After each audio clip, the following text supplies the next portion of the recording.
Tonight, we'll drift through the fascinating, yet often sleepy, history of money.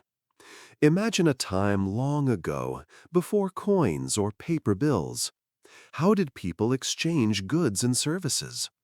Perhaps you picture bartering, trading a goat for a basket of grain, a skill for a warm meal. This was the very foundation of our economic history, a simple, direct exchange of need for need. It worked, but it was cumbersome. Imagine trying to find someone who needed precisely what you had to offer, and who also happened to have exactly what you needed in return. A tiring process, wouldn't you agree? As societies grew and became more complex, so did the need for a more efficient system. Enter the concept of commodity money. This wasn't just anything. It involved using items with intrinsic value, things people actually wanted, as a medium of exchange. Think of salt, for example, a vital resource in ancient times, or even cattle, prized for their meat and milk. These commodities were readily accepted, representing a store of value, a way to save up for that special something. But even these systems had their limitations.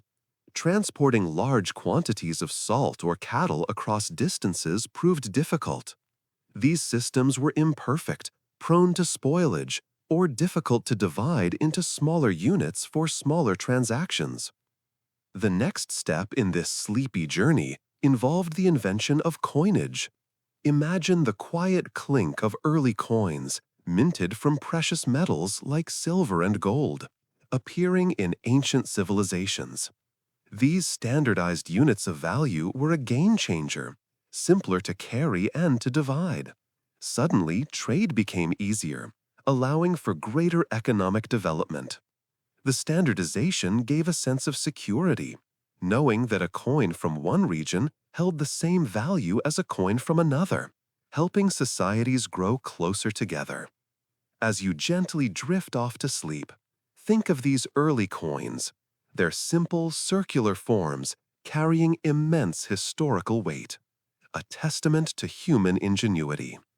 The quiet evolution continues, leading eventually to the paper money and complex financial systems we know today, a journey spanning millennia.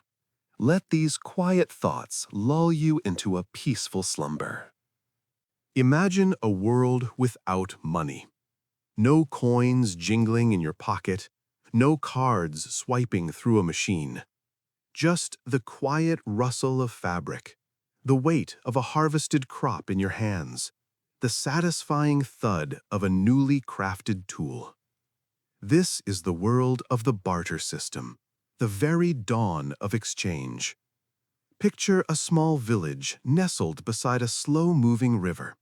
A farmer, his brow damp with sweat, carefully gathers his wheat. He doesn't have coins to buy a sturdy new plow. Instead, he looks to his neighbors. Perhaps the carpenter, whose hands are rough and calloused from years of shaping wood, needs flour for his family's bread. A silent understanding passes between them, a simple agreement born of necessity. The farmer exchanges a portion of his harvest for the carpenter's skilled labor. The new plow, strong and reliable, is the silent testament to their trade. But this system, as simple as it sounds, held inherent challenges. Try to imagine the difficulty of accurately valuing goods. Was a woven basket worth more or less than a day's labor? The answer was fluid, ever-changing depending on the immediate needs of those involved. Sometimes a deal was struck easily, a quiet exchange of goods that benefited both parties. Other times, however, negotiations were long and arduous, a frustrating process of haggling and compromise. What if the carpenter didn't need wheat that year? His family might have already stored enough for the winter. Perhaps he needed something else entirely, a sturdy pair of boots from the cobbler, a newly caught fish from the fisherman.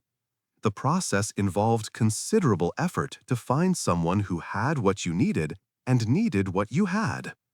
And what about the issue of transportation? Could you easily carry a large amount of grain to trade across the valley? How did you account for spoilage or damage during transit? The barter system, for all its simplicity, proved inefficient for larger-scale exchanges. The cumbersome process of matching needs and moving goods was often limiting.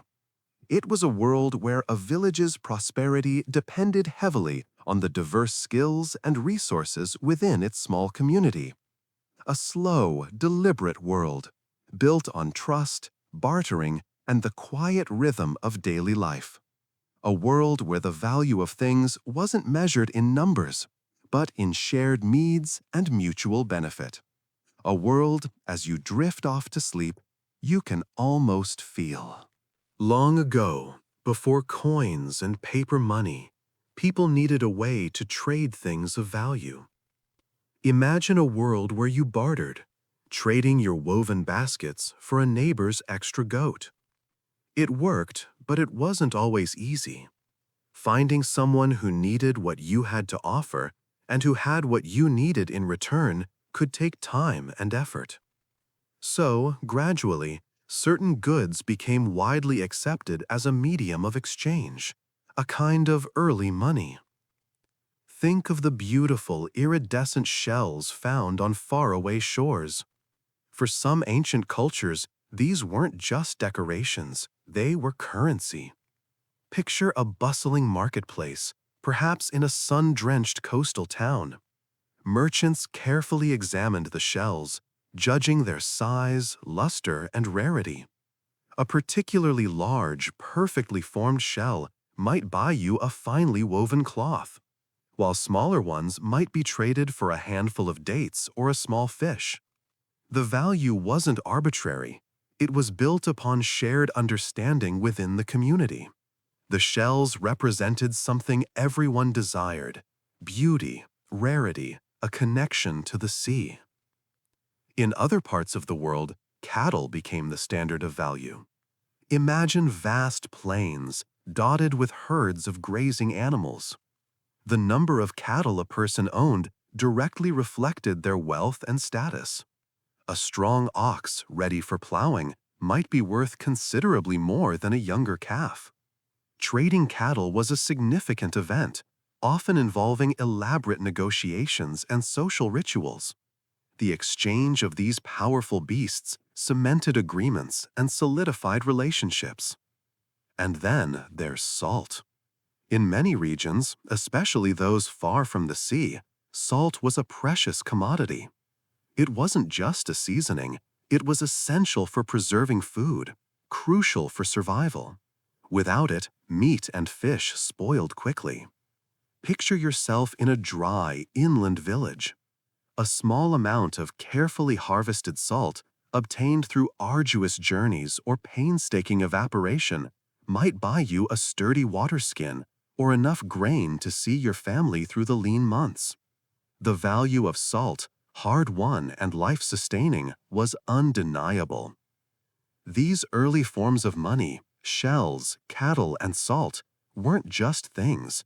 They held cultural significance, reflecting the values and priorities of the societies that used them.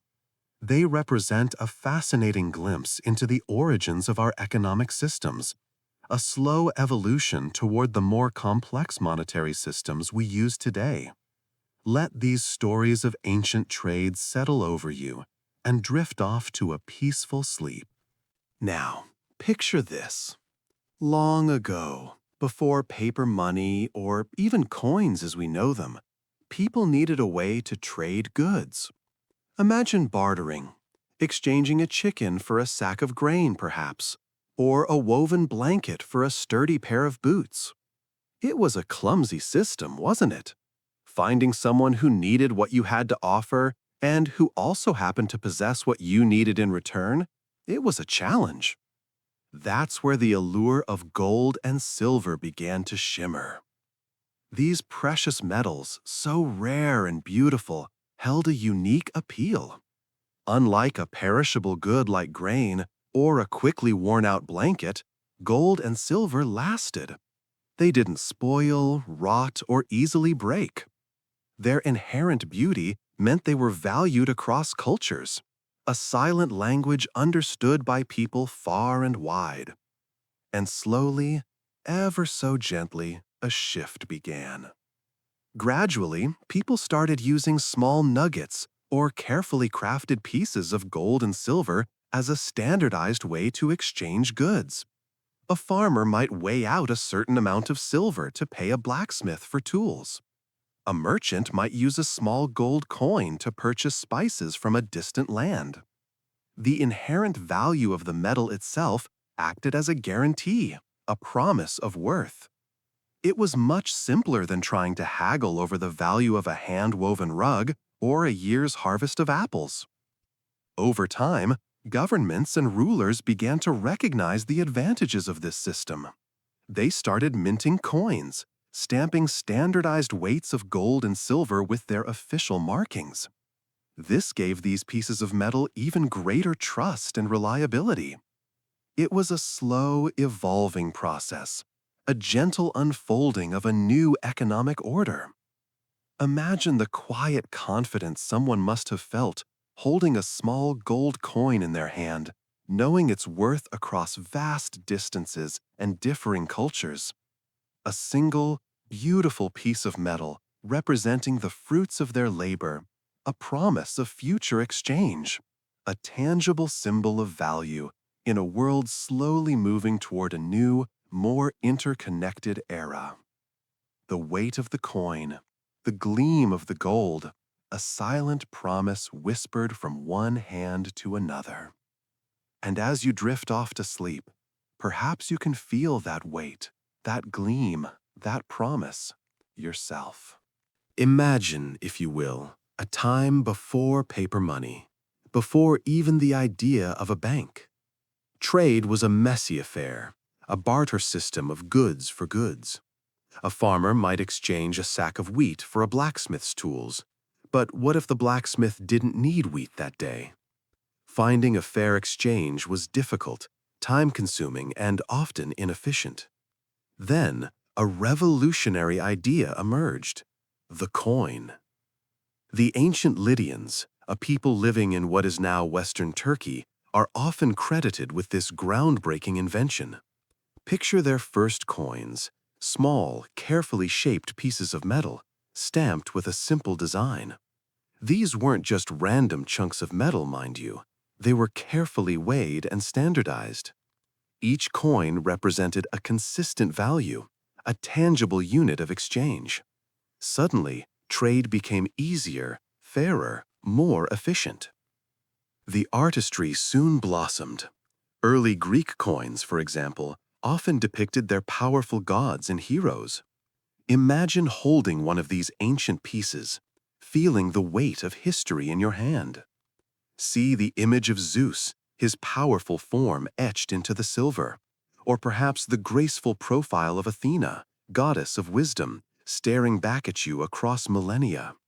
These weren't just currency, they were miniature works of art, a testament to the skill and artistry of their creators. The Romans, too, developed their own sophisticated coinage system. Their coins, often made of bronze, silver, or gold, depicted emperors, gods, and symbols of the empire. Think of the intricate detail, the careful strokes of the engraver's tool, bringing life to the surface of these small metallic discs. Each coin told a story, a small fragment of the vast Roman narrative. Holding a Roman denarius is like holding a piece of the Roman Empire itself, a whisper of their power and influence. The spread of coinage wasn't limited to the Mediterranean. Across the world, in ancient China, India, and Persia, similar systems developed, each with its unique artistic style and cultural significance. Different metals, different designs, different stories woven into the fabric of their economies. Think of the vast network of trade routes, the silent exchange of these small, standardized pieces of metal, connecting distant cultures, fueling economies, and building empires. As you drift off to sleep, consider the remarkable journey of the coin, a simple invention with a profound impact on the course of human history. Let its quiet story lull you into a peaceful slumber. Imagine, if you will, the bustling marketplaces of ancient Rome. Sunlight glints off marble columns, the air thick with the scent of spices and sweat. Merchants hawk their wares, their voices a low hum in the background. The heart of this vibrant commerce, the lifeblood flowing through its veins, was the denarius. This silver coin, bearing the image of the Roman emperor, was more than just currency. It was a symbol of power, a testament to the empire's reach. Picture a legionary, his weathered hands counting out denarii to pay for supplies, grain for the troops, leather for their sandals, perhaps a small offering to the gods. Each coin, meticulously crafted, represented a day's hard work, a tangible connection to the vast network of trade that stretched from the sun-drenched shores of the Mediterranean to the misty forests of Gaul. Farmers received denarii for their harvests, artisans for their crafts, and merchants for their goods. This unified monetary system facilitated the smooth operation of the empire's complex economy.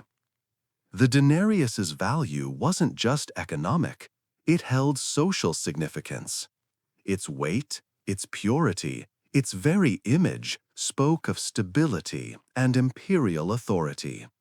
People could rely on its consistent value to conduct their daily transactions, allowing for trust and a reliable system of exchange.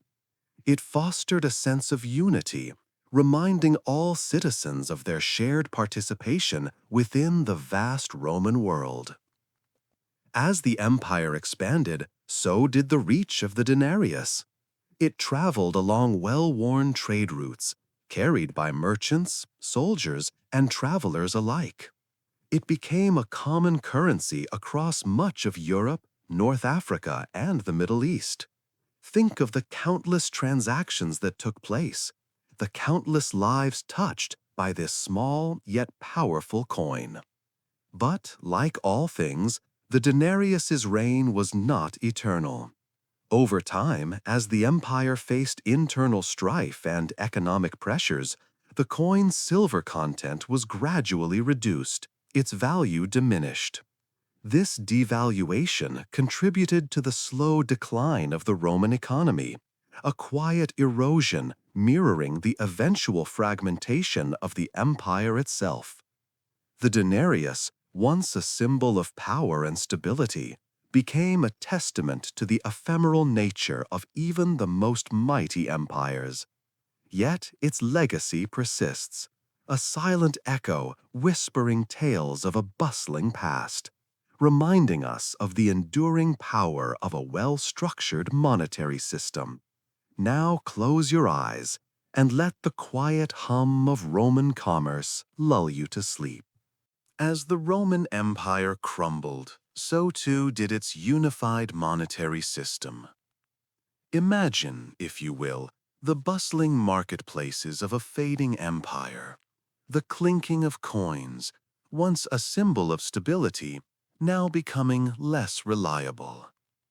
The once consistent denarius, the Roman silver coin, gradually lost its value as silver content decreased and emperors debased the currency to fund their wars and lavish lifestyles. This wasn't a sudden collapse, but a slow, unsettling decline, much like the fading light of a sunset. The rise of feudalism further complicated matters. Power fragmented into smaller, independent kingdoms and lordships, each potentially issuing its own coins. These weren't always standardized. The purity of the metal, the weight of the coin, even its design varied widely. A silver penny minted in one region might be worth significantly less than one from another, creating confusion and instability in trade. Think of a traveler journeying from one small kingdom to another, constantly having to assess the value of the coins they held. Barter systems, relying on the direct exchange of goods and services rather than currency, became more prevalent. A farmer might trade a portion of their harvest for a blacksmith's services, or a weaver's cloth for a carpenter's furniture. This wasn't necessarily a primitive system. It was a practical adaptation to the uncertain economic climate.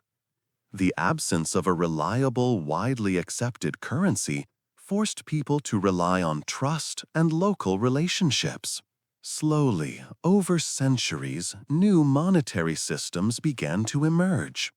Powerful kings and ambitious merchants sought to establish more consistent currencies to facilitate trade and strengthen their kingdoms. Minted coins reappeared, but the challenges remained. Counterfeiting was rampant, and the value of coins frequently fluctuated based on the whims of rulers, political upheavals, and the ever-present struggle to maintain enough precious metals for minting. Imagine the quiet anxiety of a merchant counting his meager earnings, always unsure of their true worth. The transition was gradual, a slow and uneven climb out of economic uncertainty, a period of trial and error that shaped the financial landscape of Europe for centuries to come. The quiet hum of economic activity continued, albeit with a new set of challenges and a rhythm that had been significantly altered. Now, as the gentle hum of history lulls you towards slumber, let's drift back to a time before plastic cards and digital transactions. Imagine a world where commerce relied on the weight of metal, on heavy bags of coins clinking and jangling. Carrying significant sums was a cumbersome, even dangerous affair. But then, a change began to ripple across the ancient world, a quiet revolution in the way people exchanged goods and services. It started, as so many important things did, in China. Picture the bustling marketplaces of ancient China, a vibrant tapestry of sights and sounds. Merchants, their hands calloused from years of trade, struggled under the burden of copper cash. The weight of these coins was a constant companion, a reminder of the physical limitations of their currency. There had to be a better way, a more convenient method for handling the flow of wealth. And so, the idea began to take root: paper money. Initially, it wasn't quite what we think of today. It wasn't printed on high-tech machinery. Instead, it was often handwritten receipts or promissory notes issued by banks or wealthy merchants. These documents served as proof that a certain amount of value was held in reserve, ready to be claimed at a later date. It was a trust system, a leap of faith based on the reputation and stability of the issuing institution. Slowly, this concept, this clever solution to a practical problem, began to spread. Imagine the whispers of innovation carried on the Silk Road, the slow dissemination of this new form of exchange across vast distances and diverse cultures. At first, it was met with skepticism, a natural hesitation towards something so different, so seemingly intangible. Yet, its convenience and efficiency proved too compelling to ignore. Across centuries, paper money evolved. The handwritten receipts gave way to printed notes, becoming increasingly sophisticated in their design and security features. Governments and central banks took greater control over its issuance, striving to maintain its value and prevent counterfeiting. And with each step, paper money's journey continued, leaving its mark on global economies and forever altering the way we conduct trade. As you drift off, think of the countless hands that touched these pieces of paper, each a tiny thread in the vast tapestry of global exchange, connecting distant lands and ages. Now let the soft sounds of history lull you peacefully to sleep. As the sun dipped below the horizon, casting long shadows across the Italian landscape, a new era dawned. The Renaissance, a time of rebirth and creativity, also saw the rise of powerful banking families, quietly shaping the world from behind the scenes. Imagine, if you will, the bustling streets of Florence, the air thick with the scent of spices and the murmur of conversation. At the heart of it all were the Medici, a name whispered with respect and sometimes with a hint of fear. They weren't just bankers, they were patrons of the arts, commissioning magnificent works of art that still inspire awe today. Think of Michelangelo's David or the breathtaking frescoes in the Sistine Chapel. The Medici's influence is woven into the very fabric of Renaissance art. Their wealth, accumulated through shrewd investments and international trade, funded the artistic revolution, transforming cities into open-air museums. But the Medici weren't alone. Other powerful banking families, like the Fuggers in Germany, also held immense influence. These families built their empires on a complex web of international finance, facilitating trade across continents. They lent money to kings and popes, wielding considerable political power alongside their economic dominance. Picture the hushed negotiations in dimly lit rooms, where fortunes were made and lost with the stroke of a pen. These were men who understood the ebb and flow of global markets, skillfully navigating the treacherous waters of international finance. The loans they extended weren't simple transactions. They were investments in the future, shaping the political landscape and influencing the course of history. Kings and queens relied on their financial acumen to fund wars and lavish projects, creating a complex interplay of power and debt. These powerful banking families were the architects of a new economic order, gradually shifting the balance of power from feudal lords to merchant princes. Their legacy extends far beyond their lifetimes, echoing through the centuries in the masterpieces they sponsored and the economic systems they helped to create. And as you drift off to sleep, consider the quiet power of finance, shaping not only personal fortunes, but the very destiny of nations. The gentle hum of the city fades into the stillness of the night, just as the whispers of these families continue to resonate through time. Now, as the gentle hum of the night settles around you, let's drift back in time to explore the quiet but powerful development of central banks. Imagine a world without a stable currency, a world where the value of your money fluctuated wildly, day to day, even hour to hour. That was the reality for much of human history. Trading was difficult, investments risky, and economic growth hampered by uncertainty. Slowly, over centuries, a solution began to emerge. It started with modest beginnings, perhaps a wealthy merchant family acting as custodians of gold, lending out portions to trustworthy individuals or businesses.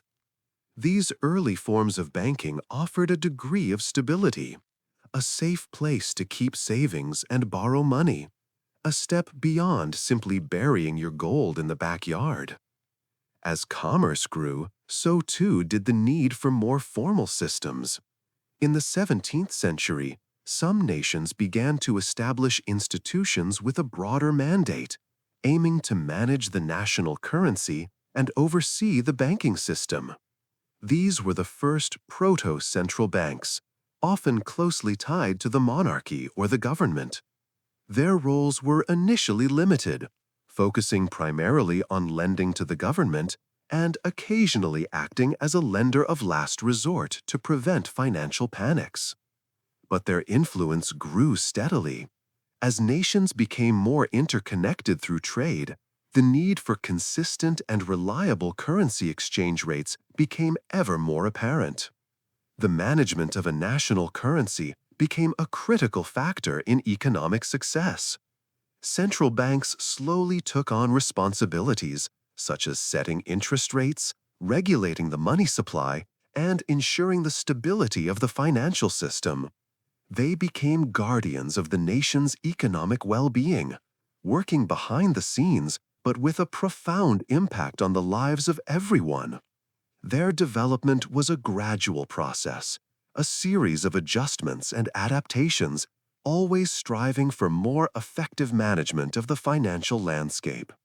The story of central banks is a quiet revolution, a slow and steady evolution that profoundly shapes our modern economic world. And as we continue to drift off, let's remember that even the seemingly invisible forces of finance have a rich and fascinating history, one built on decades, even centuries, of careful consideration and gradual change. Now, breathe deeply, let your body relax, and allow the gentle rhythm of my voice to guide you into a peaceful sleep. Now, drift away with us to a time of relative calm in the world of money, a time known as the gold standard.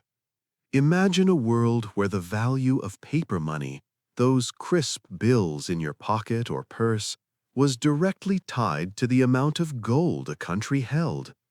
Each dollar, each pound, each franc represented a tangible amount of this precious metal, safely stored away in government vaults.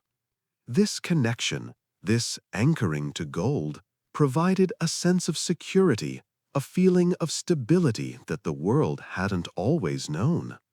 Think of it like this. You're building a sturdy house. The foundation, the bedrock upon which everything rests, is the gold. The walls, the roof, these are the paper money. They're valued dependable because they're built on this solid, unchanging base. If you wanted to exchange your paper money for gold, you could. This wasn't just an abstract promise, it was a guarantee. This system brought a sense of trust to international trade. Countries could exchange currencies with confidence, knowing their value was linked to something real, something tangible. Businesses could plan for the future, secure in the knowledge that the value of their money wouldn't fluctuate wildly overnight. Farmers could feel more confident in their prices. Workers felt a sense of security in their wages. The gold standard, in its time, fostered a period of remarkable economic growth in many parts of the world. It wasn't perfect, of course. The system had its limitations. The amount of gold available influenced how much money could be printed, which meant economic growth could be constrained if gold was scarce. Countries sometimes manipulated their gold reserves, creating tensions and imbalances. And the inherent inflexibility of the system proved a challenge during periods of economic downturn. But for a time, the gold standard provided a comforting anchor in the often turbulent sea of global finance. Let the steady rhythm of this story lull you into a peaceful slumber. The weight of gold, a quiet promise. Drifting, drifting, off to sleep. As the 19th century faded, the world's financial systems were undergoing a quiet but significant transformation.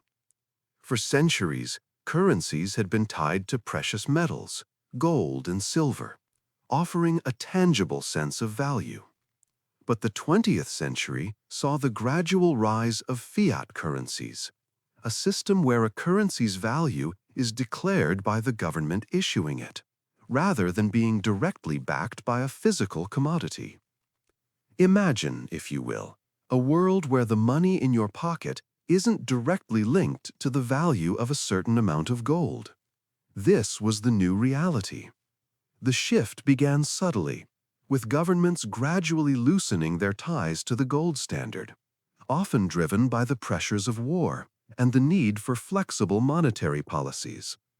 Think of the immense costs of conflict, the need for governments to borrow and print money to fund their efforts. The rigid framework of the gold standard became a constraint. This new flexibility, however, brought with it both opportunities and anxieties. Governments could now influence their economies more directly through monetary policy, potentially stimulating growth or curbing inflation. Yet, this power also came with the responsibility of maintaining trust in the currency. If a government printed too much money, the value of that money would inevitably fall, leading to instability and economic hardship. The world watched, sometimes cautiously, sometimes with excitement, as different countries experimented with these new financial tools. The consequences rippled through economies, affecting international trade and global power dynamics. The Great Depression, a stark reminder of economic fragility, further highlighted the need for carefully managed monetary policies. International cooperation became increasingly important, with attempts to establish frameworks for managing global finance. The story of 20th century finance is a complex one, full of both triumphs and failures, innovations and anxieties. It's a story of how humans attempted to manage vast economic systems with increasingly sophisticated, yet ultimately imperfect tools. And it's a story that continues to unfold, shaping our world even today, influencing how we think about money, value, and global interdependence. As you drift off to sleep, let the gentle rhythm of these historical currents lull you into a peaceful slumber. Now, drift away with us as we consider the modern financial system, a vast and intricate network, like a river delta branching out in countless directions. Imagine it as a softly flowing stream, its waters carrying the currents of money around the world. At the heart of this river, we find banks, the sturdy banks of the river's course, holding much of the flowing water. These institutions, large and small, are where individuals and businesses deposit their funds, and from where loans flow out, nourishing economic growth. Think of the individual currents within the river. These represent the various financial instruments. There are stocks, representing tiny shares of ownership in companies, each a ripple in the stream, collectively creating the larger flow. Bonds, like gentle eddies, represent loans to governments or corporations, contributing to the overall movement of capital. Then there are derivatives, complex instruments whose value is derived from something else, a more subtle undercurrent, influencing the overall direction of the flow, but often difficult to fully grasp. These currents all interconnect, swirling and merging. Think of insurance companies as calm pools along the riverbanks, providing a sense of stability and security against unexpected events. Investment firms act as skilled navigators, guiding the flow of capital towards opportunities. And then there's the vast, interconnected network of global payments, like the many tributaries feeding the main river, allowing money to travel smoothly across continents. This complex system, like the intricate web of a spider, is delicately balanced.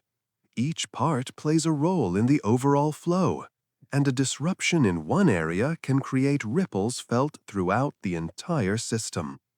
It's a system we often take for granted, yet its smooth operation is vital to our daily lives, sustaining the businesses that provide us with goods and services. So breathe deeply, let your mind relax, and imagine the gentle flow of this vast, intricate system, knowing that, even in its complexity, it's quietly working to support the world around you. Let the gentle rhythm of this financial river lull you into a peaceful slumber. Now, as the embers of the day fade, let's drift gently into the world of cryptocurrencies. Imagine, if you will, a new kind of money, not controlled by banks or governments, but existing purely as lines of code spread across countless computers around the globe. This is the essence of cryptocurrencies, a relatively new idea that's reshaping our understanding of finance. It all began, in a sense, with a mysterious figure or group known only as Satoshi Nakamoto. They released a white paper, a kind of blueprint, describing a system called Bitcoin, the first and still most famous cryptocurrency. This digital currency operated on a concept called blockchain, a secure, transparent, and decentralized ledger tracking every transaction. Think of it as a shared digital diary, visible to everyone, but impossible to tamper with. Each transaction is verified by many computers, making it incredibly difficult to cheat or counterfeit. The allure of cryptocurrencies lies in their potential for freedom from traditional financial systems. Imagine a world where sending money across borders is quick, cheap, and doesn't require permission from a bank. This decentralization, the power shared among many rather than concentrated in a few hands, appealed to many, sparking a wave of innovation. Beyond Bitcoin, numerous other cryptocurrencies emerged, each with its own unique features and goals. Some aimed for greater speed, others for enhanced privacy, and still others for specific applications within particular industries. But, as with any new frontier, there are challenges. The value of cryptocurrencies can be incredibly volatile, swinging wildly up and down in short periods. This inherent instability can make them risky investments. Furthermore, the decentralized nature, while appealing to some, also poses challenges for regulation and security. Governments grapple with how to oversee this new form of currency, while individuals and businesses navigate the risks of scams and hacking. Despite the risks and uncertainties, cryptocurrencies represent a significant shift in how we think about money and finance. They are a testament to human ingenuity, a bold experiment in creating a more democratic and transparent financial system. As we gently drift off to sleep, let this intriguing concept settle softly in your mind, a quiet hum of innovation in the background of your dreams. The story of cryptocurrencies is still unfolding, a fascinating narrative for future generations to explore. Sleep well now. Now, as the embers of the day gently fade, let's drift into a contemplation of something that's always been with us, yet constantly changes: money. The future of money, a vast and intriguing ocean. Imagine, if you will, a world where the familiar crisp feel of a banknote is a distant memory. Perhaps you'll carry a sleek, personalized digital device, a silent testament to your financial standing, a world away from heavy wallets overflowing with coins and paper. Transactions might occur with a mere glance, a thought, a whisper to your smart device. The transfer of wealth, once a laborious process, becomes almost instantaneous, fluid as water. Think of the implications. Imagine microtransactions, tiny sums exchanged effortlessly for goods and services. A world where the cost of a cup of coffee is seamlessly deducted from your account with barely a conscious thought. This seamless flow could usher in an era of unprecedented economic efficiency. But with this efficiency might also come challenges. The very definition of wealth could shift. What constitutes value in a world where digital currency reigns supreme? Will traditional measures of success still hold meaning? Could new forms of inequality arise? A digital divide separating those with access to this advanced technology from those who are left behind. The rise of cryptocurrencies, those decentralized digital currencies, is already rewriting the rules of finance. Their decentralized nature, independent of central banks and governments, presents both opportunity and risk. It's a landscape of potential for innovation, of bypassing traditional financial systems, but also a world ripe with uncertainty, volatility, security concerns, and the potential for misuse are all factors that will need careful navigation. Perhaps governments will adapt, finding new ways to regulate and integrate these new currencies into the existing frameworks. Or perhaps entirely new systems will emerge, systems we can only dimly perceive at present. As we drift further into the quiet of the night, let us consider the possibilities. The future of money is a story still unfolding, a tale written not just by economists and financiers, but by each and every one of us, by the choices we make and the technologies we embrace. It's a journey into a world of constant adaptation and innovation, a world that, while sometimes uncertain, holds the potential for a more efficient and perhaps even a more equitable global economy. Let the gentle rhythm of your breathing lull you into peaceful slumber and dream of the possibilities that lie ahead. And so, our journey through the history of money draws to a close. Think back, if you will, to the very beginning. Imagine a time before coins, before paper, even before numbers as we know them. Picture two people, perhaps a farmer and a weaver, each with something the other needs. A simple exchange, a loaf of bread for a length of cloth. The first tentative steps on our monetary path. This bartering system, while simple, laid the foundation for everything that followed. It highlighted the fundamental human need to exchange goods and services. As societies grew, so did the need for a more efficient system. The cumbersome nature of bartering, with its reliance on finding someone who both needed what you had and possessed what you wanted, became increasingly apparent. Enter precious metals, gold, silver, and copper, durable, easily divisible, and universally valued. These became the building blocks of the earliest coins, standardized units of exchange that made transactions smoother and fairer. Think of the weight of those early coins in your hand, the stories they held within their metallic surfaces, each a tiny link in a growing chain of trade and commerce. Over the centuries, money evolved. The concept of paper money emerged, a representative token standing in for the actual metal it represented. This allowed for larger transactions and greater flexibility, although its value always rested, initially at least, on the promise of the underlying precious metal. The printing press, a seemingly unrelated invention, revolutionized the production and distribution of money, allowing for a more efficient and centralized system. Yet, this very efficiency opened new doors to complexities: inflation, currency fluctuations, and the ever-present need for trust in the system. The world continued to change, the internet revolutionizing finance further.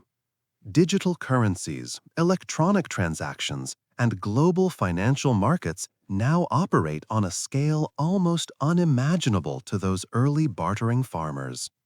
From simple trades to complex algorithms, from the weight of a gold coin to the click of a mouse, our journey reflects humanity's relentless ingenuity, a testament to our need to connect, trade, and build.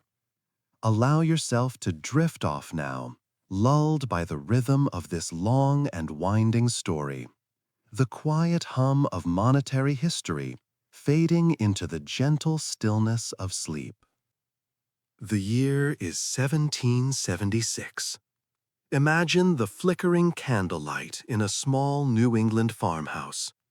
A child, nestled in bed, listens to the wind whispering through the tall grasses outside. The rhythmic creak of the house settling for the night is a familiar lullaby. That child, perhaps, dreamt of sailing ships and distant lands, of brave explorers charting unknown territories. Their dreams, like the stars above, held infinite possibilities. And as they slept, the quiet revolution continued, a quiet turning of the world, a slow and steady unfolding of history. Now, picture yourself transported to ancient Rome.